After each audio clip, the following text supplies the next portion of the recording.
গাছে ফল না, এগুলো টাকা। এই দেখেন সুপারি গাছ, তার ভিতরে বাগানাজের ফসল। এই গাছটা দেখেন, ফল তার চেয়ে অনেক বেশি। হ্যাঁ, এতটুকুন গাছ কিভাবে ফলগুলো রক্ষা করে রাখতেছে, কি পরিমাণ ফল ধরছে। এই হলো একজন ফার্স্ট ক্লাস চাষি। বন্ধুরা দেখেন, এই মালিকের নাম পঙ্কজ।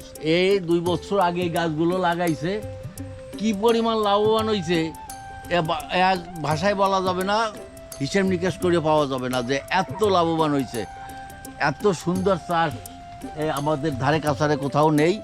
হ্যাঁ, মালিক এত পরিশ্রম করে এই ফল বানাইছে, দেখেন কি পরিমাণ, সব প্রত্যেকটা গাছে কি পরিমাণ ফল ধরছে।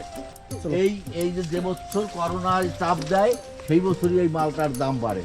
বন্ধুরা এই দেখেন কত বড় বড় ফল, কত বড় বড় ফল, কি পরিমাণ হয়েছে খালি সেইটা একটু দেখেন। একটু আপনারাও লাগাইতে পারেন। এই যে বাগানের ভিতর দেখেন সুপারি গাছ প্লাস মালটা গাছ, নিচে বিক্রি করে পারতেছে না, পাখি পাখি ধরে পড়ে যাচ্ছে।